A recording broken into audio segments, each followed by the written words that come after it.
All right, Bulls Nation, we got a lot to talk about, and it's more about your analysis on this game, and it's honestly making me upset. It's not just the fans, it's the media. I want to go through this all.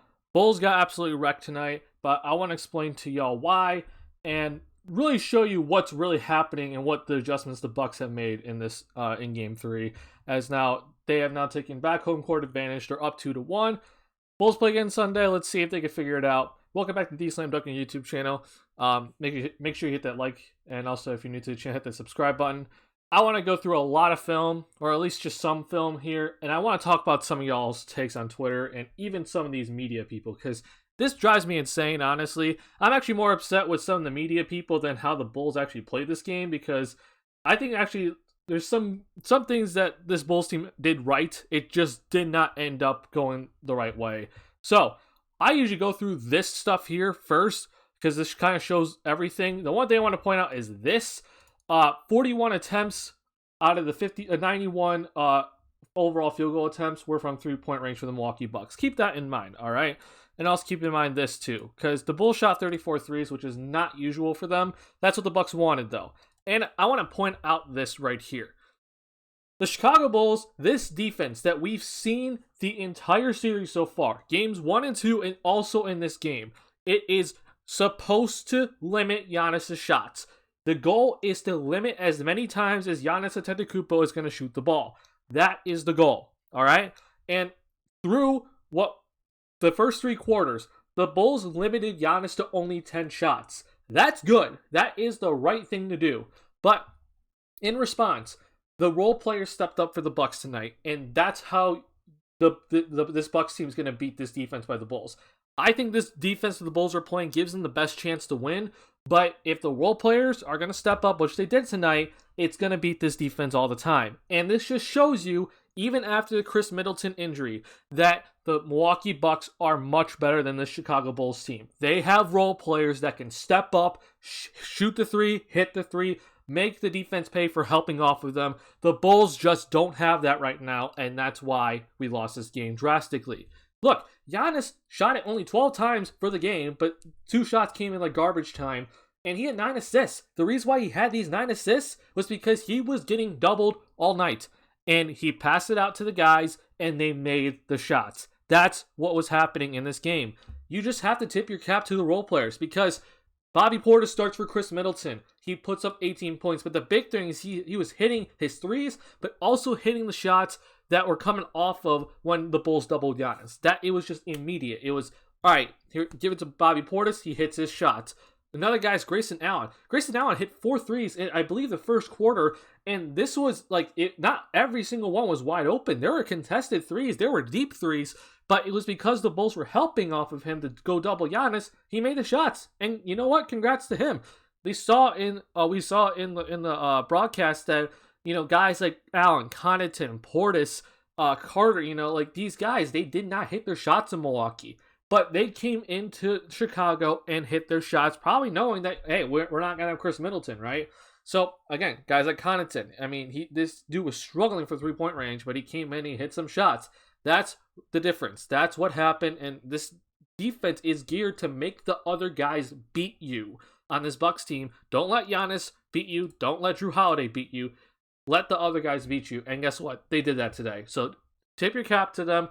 Now let's talk about what the Bucks have done to the Bulls on the other end for the Bulls offense, because the Bulls offense was absolutely struggling today, and I want to show you why. I just told you that the Chicago Bulls defense is literally to make Giannis get rid of the ball. Make Giannis get rid of the ball and make the others beat you. Make the Portises, the Connaughtons, the Allens beat you from making shots, right? That is the goal. But you saw right here, this is the exact same idea for the Bulls, but instead of it being Giannis, it's that you're basically squeezing the floor when DeRozan or Levine have the ball, right? Just watch this zipper action play right here. You see what they're doing? Look at this right here. Lopez is barely even guarding Vucevic in this situation. Lopez is strictly right on DeRozan, and Matthews is coming off that screen. But watch as DeRozan tries to get into the lane. Look what's happening right here. You see Giannis, he's not even paying attention to Caruso, right? Giannis is all zoned in on DeRozan. Caruso's at the three-point line. Giannis is in the paint. All right, he does not care what Caruso's doing. Look at Portis in the paint. I know this is the weak side, but they're basically saying, Patrick Williams, beat us. Beat us from 3-point range. We dare you to beat us. There is no space for DeRozan to shoot this ball or drive it into the lane. The other thing that the Bucks have basically said is, all right, we want to take as many shots away from DeRozan and LaVine. We're going to give up as many shots to Vucevic and just dare him to beat us from 3-point range. Now, as you can see right here, this is the whole entire defense. The Bucks are very willing to give up the 3-point shot if they're protecting the paint. And this is what they do right here. They're like, all right, Vucevic, go ahead and shoot it. And Vucevic hit his first 2, but he missed his next 5. That's the Bucks' plan. That's exactly what the Bucks want to do, all right? Same thing here. This is Zach LaVine. Little handoff. How many times have we seen this action, right? But watch. Just look at what the Bucks do. Simple screen and roll top of the key. Look how far back Brook Lopez is. He's basically saying to Vucevic, go ahead and shoot it. I am daring you to shoot this. But look at Portis. Look at Giannis. This is the weak side over here, and they're like, okay, we're in the paint already. We're not letting Zach get inside the lane and go for a layup. We're forcing Zach to either take a really tough contested shot or pass it out, right? And look, continue to drive. Look at Giannis. Look at what Giannis does. Immediately coming in. Portis is just standing in the restricted area. And Zach is like, all right, well, here's Lopez. I'll throw this back out to Vucevic. And again, like I said, Vucevic hit his first 2 threes. But this is what the Bucks want. They want you to shoot these shots. They want Vucevic to shoot these threes. They're very willing to help off of Caruso and P. Will to let those guys shoot those threes. This is exactly what they want. And this is the part that's bothering me right now. I see stuff like this. Gotta get more from Zach. You want Zach LaVine to shoot that? Are you telling me right now that you want Zach LaVine to shoot this shot right here? You want Zach LaVine, when 4 guys are basically on him, 3 of them are in the paint to shoot a shot right now. You're telling me that, Sylvie? This is the issue right now with the media, right? Because, look, I understand Zach LaVine didn't play great in this game, but no one played good in this game. Nobody on this Bulls team played good. But you're telling me that you want more from Zach LaVine, but also DeMar DeRozan shot 4 for 9. Like, that bothers me. And here's the thing. I'm telling you right now, I think these guys tonight, they actually made the right basketball plays. That's the right basketball play where I just showed you that Zach LaVine is passing it to the wide open shooter. That's the right basketball play. But this is the Bucks defense. They're willing to give that up. And it's the right play. But if Zach takes the shot, as I said in this tweet, all we're talking about is what is Zach doing? He's forcing shots. We can't, I've seen this so many times from people, especially guys like Sylvie, guys like Jason Goff, other Bulls, media people. Like, they're saying, hey guys, if DeRozan and LaVine, if you guys are double, don't force the shot. Find the open man. What did they do tonight? They found the open man. You want to look at the box score? Look at what happened. Like, Vucevic, 3 of 9 for 3-point range. Again, hit his first 2, missed 5 straight in a row. P. Will, I'm going to give him 0 for 5, not 0 for 9 because he played some garbage time, but this is exactly what was happening. They wanted Patrick Williams to shoot these shots, and Patrick Williams, I think, took 9 shots in the previous game, so it's not like he got less shots. If anything, I think the Bulls actually found him more, but he just kept turning it over or making bad decisions. Like, they forced Caruso to shoot 5 threes. Like, Caruso doesn't normally shoot in general, right? He doesn't take these sort of shots. They were like, all right, Kobe, go ahead, try to beat us. Again, like, this is a spread shot chart because they're trying to take away the shots from these 2 guys because they know that these 2 guys can beat them. We just saw it with DeRozan. DeRozan shot 31 times last game. He beat the Bucks. That's what the Bucks are doing. So I keep seeing all this stupid stuff on Twitter like Zach LaVine needs to be more aggressive. I need more from Zach, especially from a guy like Sylvie. Like, if you're telling me you need more from Zach LaVine, then you're basically telling me right now that you want him to shoot this shot right here. 4 guys are on him. 4. Tell me you want him to shoot that shot right now. Tell that to me. That's the problem right now, and I can't stand the media when I see this type of stuff. This is the exact same defense the Bulls are playing against the Bucks. They're limiting Giannis' shots. The Bucks are like, all right, we're going to limit LaVine shots. We're going to limit DeRozan shots. We're going to make Vucevic, Caruso, P. Will, and all the other role players beat us. And guess what? The Bucks have better role players than the Chicago Bulls. That's not a surprise. They're the reigning champions. Even if Chris Middleton's out, they have better role players than the Chicago Bulls. Understand that right now. Again, I'm going to show you this constantly. Again, 2 for 9 for Kobe, 1 for 6 from 3-point range. Derrick Jones Jr., 1 3-point shot miss. Look, 0 for 1 for Javonte Green. I'll give I think 0 for 2 because he played a bunch of garbage time, right? But it's like, these are the guys that are the Bucks want shooting shots. That's the game plan, right? You can't tell me that you want Zach LaVine to shoot this right here. Do not tell me that. Because you're basically then going to say after he misses it, oh, what a horrible shot from Zach.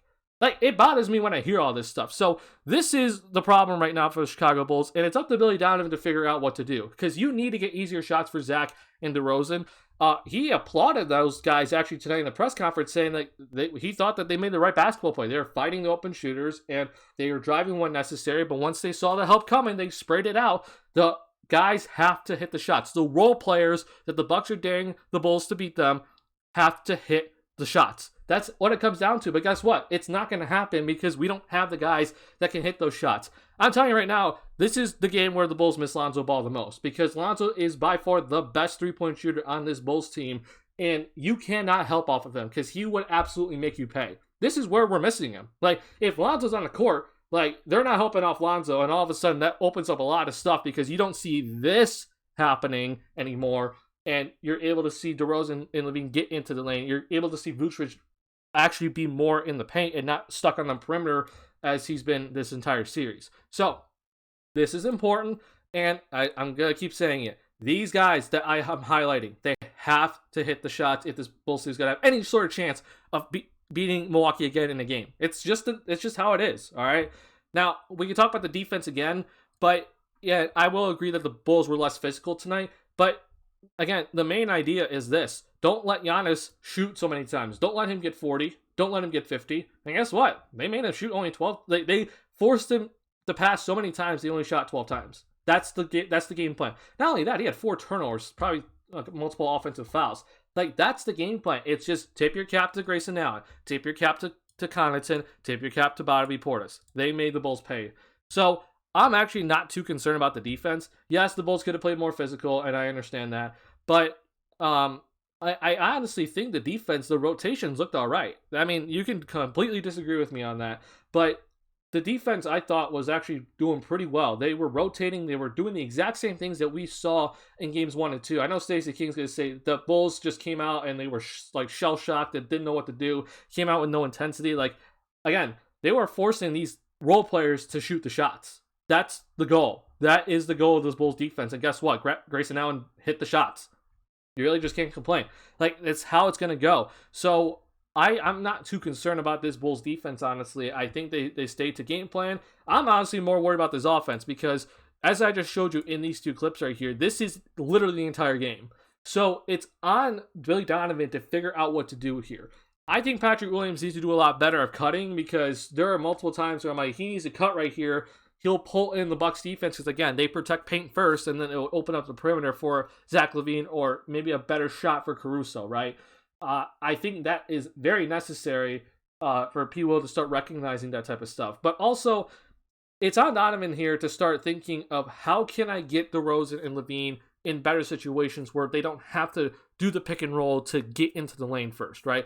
How about this? I mean, this is something that I've been calling for a while, and basically since the middle of the season. I think you need to post up DeRozan. I think if you put Vucevic over here, like on the baseline where he can be in the dunker spot, and you put DeRozan and basically put LaVine at the top of the key, put Caruso over here as well. Like, this allows then DeRozan to hopefully get some get some space, but it's a form of ball penetration without him dribbling so much. It's able to get the defense to start actually looking behind them, because the ball's all of a sudden it's closer to the basket, but you didn't have to do too much, right? I know this whole thing about Vucevic posting up is something Stacey King and Kendall Gill, Will Perdue, they keep talking about it, but right now with this lineup out here, that's not going to happen. So Vucevic, it has to be one of the shooters in this lineup because of the lack of spacing, because P. Will's not really much of a shooter, and DeRozan's also not a shooter, right? So Vucevic has to be out here on the perimeter right now, and it's only the half-court offense. I'm going to talk about the pace in a second here. So I think posting up DeRozan's honestly a pretty decent option. It'll allow him to get some one-on-one opportunities where he's at his best, and then if the Bucks come in double, then you got to see guys cutting. So Vucevic is in the dunker spot, so hopefully maybe it's one pass out and right back into the paint for Vucevic. P. Will has to cut from the weak side. That's going to open up some passing lanes. But you need this Bucks team to just not stand in the paint like how they're doing right here. You need them to move, right? So it's important that I think you post up DeRozan. I think that's a really simple way just to get some form of ball penetration and not having to worry about something like this happening right here. Other thing too is this. Like, I see this all the time with the Warriors, and I know we're not the Warriors. We're not the Warriors. We don't have the shooters. We don't have the guys in that Warriors team. But just simple pin downs, and you see the screener for the pin down just cutting right into the lane. Like, something that I think would be very helpful is you put Vucevic here at the high post, and you see DeRozan and Zach. Maybe it's on the strong side, maybe it's on the weak side, but you see them just run. One of them sets a pin down screen, and the other basically is in immediate good post position. So you have, let's just say on the strong side here, you see, let's say DeRozan comes and sets a screen, Zach comes off that screen. Now DeRozan, maybe it's a switch, maybe it's not, but it's an immediate good position for post ups. And if two guys go to Zach, it's an immediate layup for DeRozan. Or if both guys go to DeRozan, then Zach gets the wide open three. This is something we just have not really seen too much, and it's bothering me. Because now it's on Donovan to get creative with his offense and try to get these guys better shots without just doing the simple pick and roll offense that we've done all season. So that's on Donovan, but also it's on Donovan to get these guys, like the role players, better looks. Instead of just trusting them to shoot the three ball and make the three, it's on these guys to for Donovan to get them better looks and get them looks at the rim. Maybe some mid-range shots for Patrick Williams just to get him going, make him get his confidence. And for the other guys too as well, like Ayo, Derek Jones Jr., Kobe, get those guys better looks than just hoping they hit the wide open 3-point shot. So again, this is the reason why I said even when Middleton went down, that this Bucks team is still the better team. They're still the favorite. Don't get it twisted. And this is why. The role players are better on this Bucks team than the Bulls role players. All right? Last thing I want to talk about is pace. Billy Donovan said at his press conference that he wanted the Bulls to actually push the ball more. And it's actually shocking to me because I thought in games 1 and 2, he was actually telling them to slow down because he didn't want the Bulls to turn it over. And we saw him in games 1 and 2. The Bulls didn't turn the ball over. And even in this game, they had more turnovers, but it wasn't outrageous. Like they took pretty decent care of the ball. So if Donovan really wants this team to play with pace, then one guy that has to do better is Vucevic. Vucevic, if we get that rebound, Vucevic has to be sprinting down to the other side of the floor and get right underneath the basket. Get good post position, steal his man. That's going to draw fouls on Lopez, on Giannis, or whoever's guarding him. If he has a mismatch, it's an easy layup. It's on Vucevic to go do that because, as we saw multiple times, that it's just Vucevic is kind of the last guy coming in. And it's just, he'll set a screen and then hopefully we get something out of it. That allows the Bucks to set up their half-court defense. You do not want that to happen. So Vucevic has to sprint down. Everybody has to get to the corners if you don't have the ball. If you have the ball, get in the middle of the floor. So there's a lot that the Bulls can do to get easier baskets. We had 0 fast break points in this game. And I honestly thought it was because Donovan's like, we need to slow the pace down. But in reality, he's saying in his press conference he wants to play faster. So I think the Bulls can very easily play faster, even without Lonzo Ball out there. And it starts with Vucevic or whoever's at center. Run and seal your man in the paint. Get him in good post position, right? Seal him, get easy buckets, draw fouls. That's how you score in the paint when the Bucks don't have their half-court defense set up and you get out in transition. So I know I ranted in this video. I'm pretty upset. I mean, honestly, it's already upsetting the Bulls lost by so much, but it's also just upsetting seeing that these media people, they're saying some stuff that I'm like, you don't know what you're talking about, and it bothers me. Again, you have every right to disagree with me on something like this. Maybe you think Sylvie's right, and maybe you think Zach does need to be more aggressive. And I've said it before, I want to see Zach score more, but he's saying the same stuff that DeRozan saw this game, and yet I'm seeing no one talk about DeRozan, but yet I'm seeing people absolutely flaming the heck out of Zach LaVine. That bothers me, because DeRozan shot less than Zach, and I actually saw Zach in the second half actually try to be aggressive while DeRozan just kind of stood there. So, again, be fair, but I understand that's not how it goes in life. So, that's all I have for this video. Hopefully, the Bulls bounce back in Game 4. Make sure you hit that like button if you're new to the channel. Hit that subscribe button. I'll see you guys after Game 4. Peace.